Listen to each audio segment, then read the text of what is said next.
Let's talk about task 21.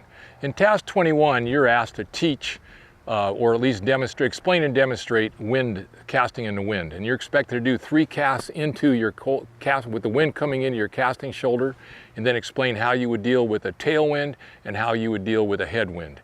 And so those are the 3 things you're supposed to be doing. And my suggestion would be, in just a minute, I'm going to go out and I'm just going to do it.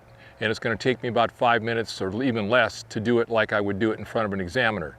So what you want to do is get some kind of an algorithm. You want to know, what are you going to do with the forward or for the cast if you've got a headwind? What are you going to do with cast and a tailwind? And what are you going to do here? And have those memorized and practice them. The other thing is, remember, explain and demonstrate have to match. If you're explaining and your demonstration doesn't match your explanation, for instance, you're talking about a good double haul and tight loops and unrolling the fly right next to the surface, and your fly doesn't do that, I would ding you. I would expect you to be able to do this stuff in the wind. Today, we've got a gusting wind. When I do this, you're going to see it's gusting anywhere from 3 miles an hour to almost 20 miles an hour. It's changing directions almost 360 degrees. It's a brutal day. And so what I'm going to do is I'm going to keep looking or feeling. I'm going to have a mirror, or not a mirror, but a ribbon, so you can see which way the wind's blowing. But if it were a real test, I may not have the ribbon. What I'm going to do is feel the wind and make sure that if I'm talking to the examiners about a wind into this shoulder, I'm actually having a wind into this shoulder when I demonstrate through those 3 casts. If there's a tailwind, I'm going to make sure if I'm dealing with a tailwind, I'm demonstrating with a tailwind or a headwind. Just make sure your explanation matches your demonstration. The other thing, for all these tasks, the way I start it, and you're going to see it, is when you've got the wind, my first consideration is safety. I don't want to hit myself, I don't want to hit a partner, I don't want to break my rod. So those are the first 3 things. The next thing I don't want to do is I don't want to have a cast that, regardless of how tight my loop is, it blows back or blows sideways. So you want your fly for all of these casts, and I don't care if the wind's coming into this shoulder. It doesn't affect safety, but it's still going to affect accuracy. You're going to have your, if you want accuracy, you're going to have your fly unroll. That leader's got to unroll just as it hits the surface.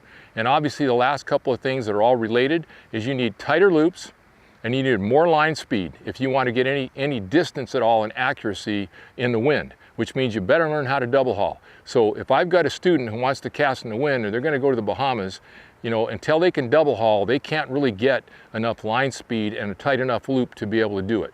So we're going to do the test right now. I'll just show you the exam, how I would deal with it. I'm going to play like the camera is, it is the examiner or the examiners. And also I'll just keep looking around at the camera regardless of where I am. And you take a look at the ribbon, because I'll keep it near me so you can see the direction the wind is going when I demonstrate these casts. And also be prepared if somebody asks you, how do you teach the double haul? The constant tension cast, it's one of the 3 casts you're supposed to have to do. You have to do the constant tension, you got to do one off the opposite shoulder, and you have to do a sidearm cast when you're talking about wind coming into this shoulder. So make sure you can do all 3 of those, and make sure that you can explain them. And if somebody asks you, how do you teach them, be able to explain why you or how you can teach those.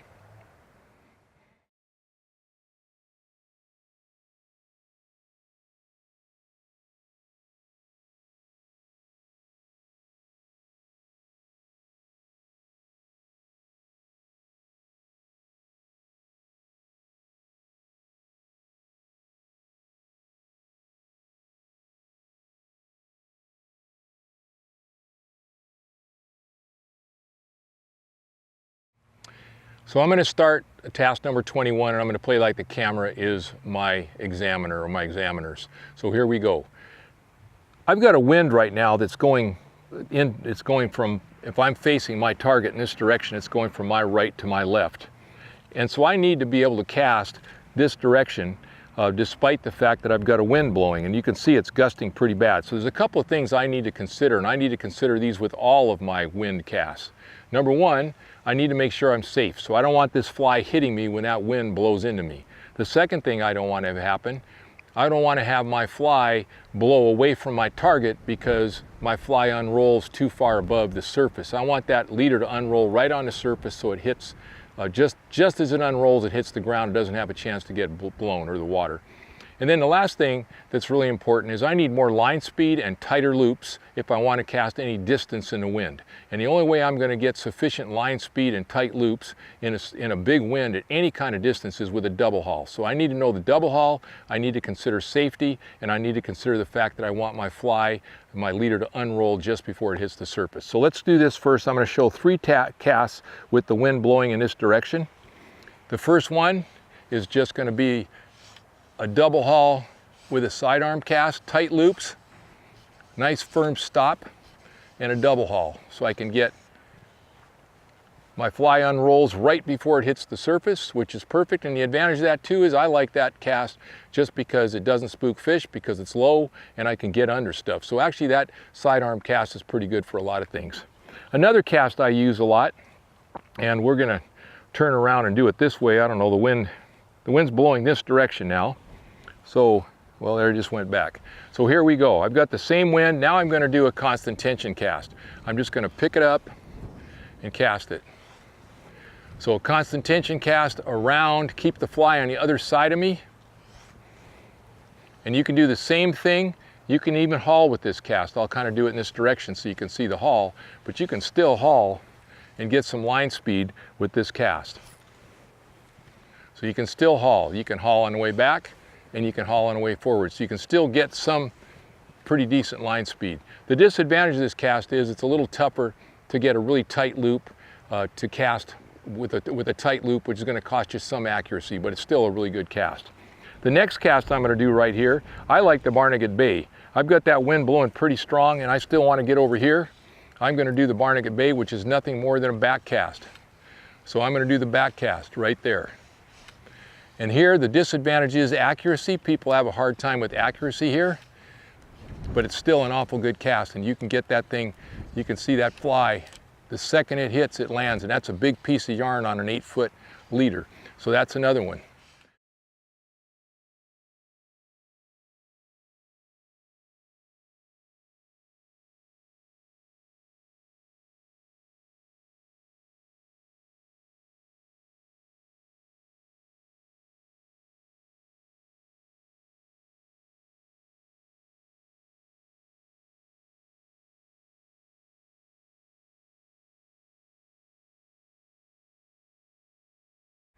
Now let's say the wind, I'm going to cast with the wind blowing into my face, or a headwind. The biggest thing with the headwind, and you can see that wind's blowing pretty hard now, is if I want to straighten this out, the biggest thing I have to do is I have to have tight loops and a lot of line speed, and I want that fly to hit the water just before it unrolls, or just as it unrolls. So my first choice is always going to be the sidearm cast. I'm always going to use the sidearm cast because all those criteria are met. The other thing, if I can't cast behind me, another good cast is just a downward trajectory cast. You're here. And then you want that fly, the second it unrolls, it hits the ground. You don't want to do one up here because it's going to blow back on you. So no matter how fast I cast here, that fly blew back past my leader. So what I want to do is a downward trajectory. You can see that trajectory is down. And again, it's still tight loops and a downward trajectory. So that's what we want to do there.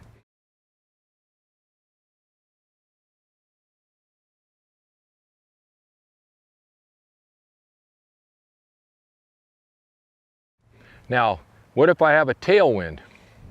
In a tailwind, the biggest single thing I tell people in a tailwind is whatever you do, don't overcast in the back. In other words, don't try to carry too much line in the back. That's the single biggest mistake people make. I don't particularly prescribe to the idea that you go down in the back and up in the front, because that really limits how far you can cast, because a downward trajectory in the back, if I have a downward trajectory in the back, hoping that I can throw it up in the air and a sail effect takes it off, I don't buy that. Because if I'm wading up to my waist and I do that, I don't have much of a distance at all before my fly buries itself in the water. And besides that, I think if you've got a downward trajectory in the back like this, assume my rod is a downward trajectory, and this is the line, look at all the surface area the wind's hitting. I would rather do this and have a really tight, narrow loop in the back with a tight nose to dig through the wind. So again, don't go shooting line in the back unless you really know what you're doing, and certainly don't carry too much line. You can shoot a lot of line with the wind behind you. So the biggest thing here for me is a nice tight loop in the back with a good haul, and get as far as I can get and still straighten out that loop. And you need to practice so you can do that. Once you've got that done, now if you want to, you can send it up in the air a little bit, that's fine. But I still think it's more efficient just to make a good cast forward. So for a back cast into the wind, the biggest thing is don't overcast, don't shoot line, good tight loops with a nice tight solid haul so you can get a lot of line speed. That's the biggest single thing you can do.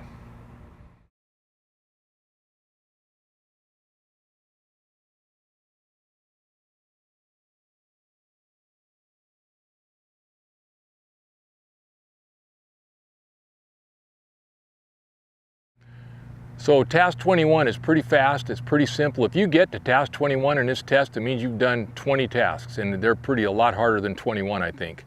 What I would suggest that you do is you memorize this stuff, and for the most part, very few examiners are going to interrupt you in the course of that task. They may, and some actually do. Actually, I shouldn't say very few. It's probably 50-50. What I like to do is wait until the end of the task and then ask you questions. But you may be asked a question after each one of those segments. So make sure you're ready to answer those questions. How do you teach it? Why do you use it? What are the advantages and disadvantages? Those are the things that they're going to be asking you.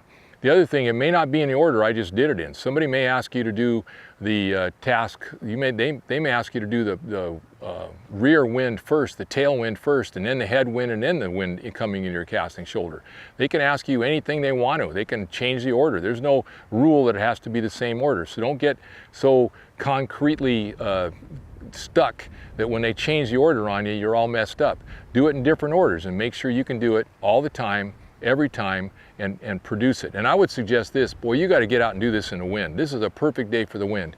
You look behind me, that mirror, or that ribbon, I don't know why I keep calling it a mirror, that ribbon is straight out a lot of the time, and there are gusts that are even worse. So practice this thing in the wind, practice it a lot. There's absolutely no way in the world that you get to task 21 and fail this task.